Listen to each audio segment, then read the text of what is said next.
M Q M کے بانی الطاف حسین شدید بیمار ہو گئے، حالت بگڑ گئی، ہسپتال میں داخل۔ ڈاکٹر عافیہ صدیقی کیس میں عدالت کی جانب سے کہا گیا ہے کہ وزیراعظم کے خلاف کارروائی کی جائے گی۔ اداکارہ حمیرہ لاہور میں سپرد خاک، بھائی اور چچا کے تہلکہ خیز انکشافات سامنے آ گئے۔ اداکارہ حمیرہ کا آخری آڈیو پیغام مل گیا، اس میں کیا کہا گیا تھا؟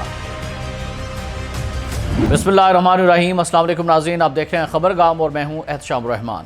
ناظرین، متحدہ قومی موومنٹ ایم کیو ایم کے بانی الطاف حسین شدید علیل ہو گئے ہیں اور لندن کے اسپتال میں داخل ہو چکے ہیں، جہاں ان کے مختلف ٹیسٹ کیے جا رہے ہیں۔ Altaf Hussain M Q M کے بانی ہیں، جسے پہلے مہاجر قومی موومنٹ کے نام سے جانا جاتا تھا، اور انہوں نے اردو بولنے والوں کی نمائندگی کے لیے ایک سیاسی جماعت کا آغاز کیا تھا۔ الطاف حسین اس وقت لندن میں مقیم ہے، جہاں وہ 1992 سے خود ساختہ جلا وطنی کاٹ رہے ہیں۔ بعد ازاں انہیں برطانوی شہریت بھی مل گئی تھی، اور لندن سے الطاف حسین نے سیاست میں فعال کردار ادا کیا۔ وہ باقاعدگی سے کراچی میں اپنے کارکنان سے خطاب کیا کرتے تھے۔ لندن میں مقیم ایم کیو ایم کے سینئر رہنما مصطفیٰ عزیز آبادی نے سماجی رابطے کی ویب سائٹ ایکس پر بتایا کہ ایم کیو ایم کے بانی اور قائد الطاف حسین کو شدید علالت کے باعث لندن کے اسپتال میں داخل کرا دیا گیا ہے، جہاں ان کے مختلف ٹیسٹ کیے جا رہے ہیں۔ انہوں نے عوام سے ایم کیو ایم کے بانی کی صحت یابی کے لیے دعا کی اپیل کی ہے۔ اسی دوران ایک ویڈیو پیغام میں ان کا کہنا تھا کہ الطاف حسین کی طبیعت گزشتہ رات انتہائی بگڑی اور ڈاکٹر کے معائنے اور سفارش پر انہیں ہنگامی طور پر ایمرجنسی میں اسپتال داخل کرایا گیا۔ ڈاکٹروں نے مختلف ٹیسٹ کروائے ہیں۔ میڈیا سے گفتگو میں مصطفیٰ عزیز آبادی نے کہا کہ بانی M Q M Altaf Hussain زیر علاج ہیں اور امید ہے کہ یہ کوئی پریشانی والی بات نہیں ہے۔ ناظرین، یہ بھی یاد رہے کہ الطاف حسین فروری 2021 میں بظاہر کووڈ-19 سے متاثر ہونے کے بعد برطانیہ کے ایک اسپتال میں انتہائی نگہداشت یونٹ ICU میں زیر علاج رہے تھے۔ الطاف حسین ہے کون؟ آپ کو بتائیں کہ 17 ستمبر 1953 کو کراچی میں پیدا ہونے والے الطاف حسین نے اپنی ابتدائی تعلیم شہر قائد کے عزیز آباد محلے کے ایک سرکاری اسکول میں حاصل کی تھی، جو کراچی میں ایک متوسط علاقہ ہے۔ بعد ازاں انہوں نے فارمیسی کی تعلیم حاصل کرنے کے لیے جامعہ کراچی میں داخلہ لیا تھا اور 1979 میں اس پروگرام سے گریجویشن کیا۔ ان کے سیاسی کیریئر کا آغاز کراچی یونیورسٹی میں طالب علمی کے زمانے میں ہوا، جب انہوں نے عظیم احمد طارق کے ساتھ مل کر آل پاکستان مہاجر اسٹوڈنٹس آرگنائزیشن APMSO کی بنیاد رکھی تھی۔ 1978 میں تشکیل کردہ APMSO کو مختصر عرصے کے اندر ہی بڑے پیمانے پر پذیرائی حاصل ہوئی۔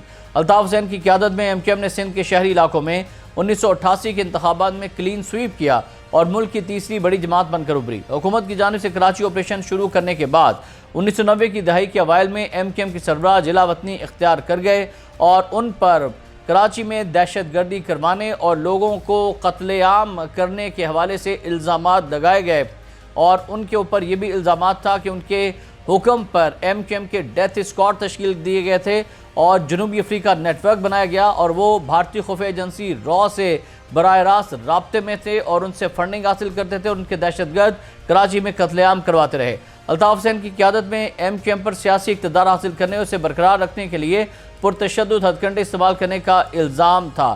اس کے برعکس بانی ایم کیو ایم نے یہ کہا تھا کہ ریاست اور دیگر سیاسی جماعتوں نے ایم کیو ایم اور اس کے کارکنوں کو اس کے قیام کے بعد سے ہی نشانہ بنایا۔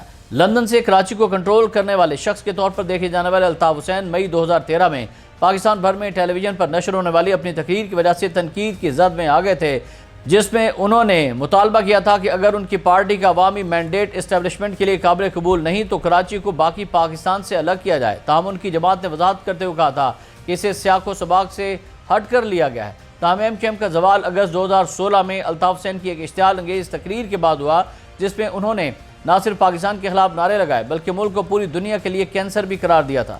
اس تقریر کے چند گھنٹے بعد ایم کیو ایم کے کارکنوں نے کراچی میں ARY نیوز کے دفتر پر حملہ کر دیا تھا، اور تقریر کے بعد حکام نے کریک ڈاؤن شروع کیا تھا اور ایم کیو ایم کے کراچی ہیڈ کوارٹر اور عزیز آباد میں الطاف حسین کی رہائش گاہ کو سیل کر دیا گیا تھا۔ بعد ازاں پاکستان میں بانی ایم کیو ایم کی اپنی پارٹی کے رہنماؤں نے خود کو ان سے دور کر لیا تھا اور پارٹی آئین سے الطاف حسین کا نام خارج کر دیا تھا۔ اکتوبر 2019 میں برطانوی پولیس نے 2016 میں برطانیہ سے بیٹھ کر پاکستان میں نفرت انگیز تقریر کرنے سے متعلق تفتیش میں متحدہ قومی موومنٹ کے بانی الطاف حسین پر دہشت گردی کی دفعہ کے تحت فرد جرم عائد کر دی تھی۔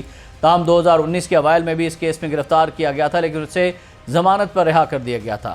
فروری 2022 میں برطانیہ کی عدالت نے متحدہ قومی موومنٹ کے بانی الطاف حسین کو دہشت گردی پر اکسانے کے الزامات کے تحت قائم 2 مقدمات سے بری کیا۔ عدالت نے 2 کے مقابلے میں 10 کی اکثریت کے ساتھ فیصلہ 3 روز کی بحث کے بعد سنایا تھا۔ الطاف حسین پاکستان کی تاریخ میں ایک متنازع شخصیت رہے ہیں جنہوں نے کراچی میں امن و امان کو خراب کیا، کراچی میں قتل و غارت گری کی اور بہت بڑی اور نامور شخصیات کو ان کے حکم پر قتل کروایا گیا، اور جب سے وہ پاکستان سے فرار ہو چکے ہیں پاکستان کی جانب سے، پاکستانیوں کی جانب سے، کراچی کے لوگوں کی جانب سے مطالبہ کیا جاتا رہا ہے کہ ان کو پاکستان میں لا کر مقدمہ چلایا جائے اور جن لوگوں کو ان کے کہنے پر قتل کیا گیا وہ کیسز دوبارہ کھولے جائیں، ان کو پھانسی پر لٹکایا جائے۔ لیکن اس وقت وہ ایسا لگتا ہے کہ قدرت کے انتقام کے زد میں ہیں اور بستر مرگ پر ہیں۔ ادھر ناظرین، اسلام آباد ہائی کورٹ نے ڈاکٹر عافیہ صدیقی کی رہائی، صحت اور وطن واپسی سے متعلق کیس میں وفاقی حکومت کی جانب سے رپورٹ پیش نہ کرنے پر شدید برہمی کا اظہار کیا اور عدالت نے وزیراعظم اور وفاقی وزراء کو توہین عدالت کے نوٹس جاری کرنے اور عدالت طلب کرنے کا عندیہ دے دیا ہے۔ اسلام آباد ہائی کورٹ میں ڈاکٹر عافیہ صدیقی کی رہائی، صحت اور وطن واپسی سے متعلق کیس کی سماعت جسٹس سردار اعجاز اسحاق خان نے کی۔ ڈاکٹر فوزیہ صدیقی کی درخواست پر سماعت کے دوران ان کے وکیل عمران شفیق جبکہ وفاق کی جانب سے additional attorney general Rashid Hafeez عدالت میں پیش ہوئے ہیں، اور جسٹس اعجاز اسحاق خان نے ایڈیشنل اٹارنی جنرل سے پوچھا کہ ڈاکٹر عافیہ صدیقی کے معاملے پر معاونت سے انکار کی وجوہات پر مبنی رپورٹ طلب کی گئی تھی لیکن تاحال عدالت میں پیش نہیں کی گئی۔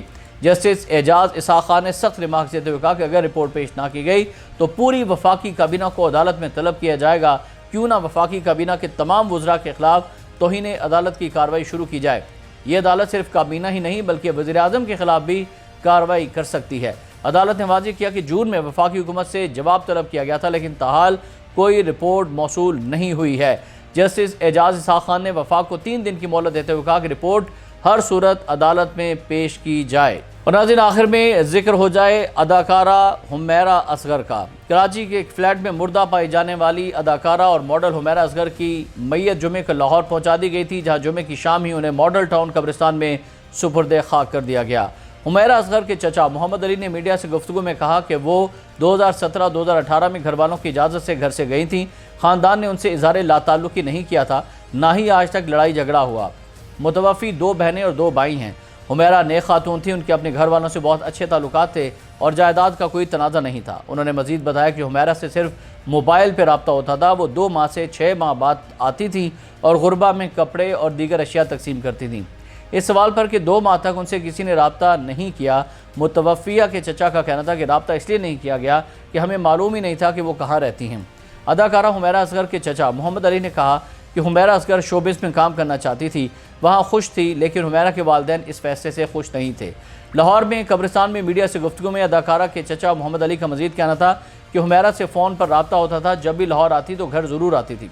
انہوں نے بتایا کہ ہمیں کراچی میں حمیرہ اصغر کے گھر کا پتہ نہیں تھا، فون بند ہونے پر حمیرہ سے رابطہ نہ کر سکے۔ ان کا یہ بھی کہنا تھا کہ حمیرہ اصغر شو بز میں کام کرنا چاہتی تھی اور وہاں خوش تھی، لیکن حمیرہ کے والدین اس سے ناخوش تھے۔ انہوں نے مزید بتایا کہ حمیرہ پڑھی لکھی تھی اور 2018 میں کراچی شفٹ ہوئی۔ حمیرہ پینٹنگز بنایا کرتی تھیں اور اپنے کام میں خوش رہتی تھی۔ تدفین کے موقع پر مرحومہ کے بھائی نوید اصغر نے میڈیا کو بتایا کہ کراچی سے لاہور آمد کے بعد میت مردہ خانے میں رکھی گئی تھی، جہاں سے اسے جنازہ گاہ لے جایا گیا تھا، اور جمعے کی شام نماز عصر کے بعد مرحومہ کی نماز جنازہ ادا کرنے کے بعد لاہور کے ماڈل ٹاؤن قبرستان میں مرحومہ حمیرہ کی تدفین کر دی گئی۔ دوسری طرف کراچی سے لاہور میت پہنچنے کے بعد حمیرہ اصغر کے گھر پر افسوس کرنے والوں کی آمد کا سلسلہ جاری ہے۔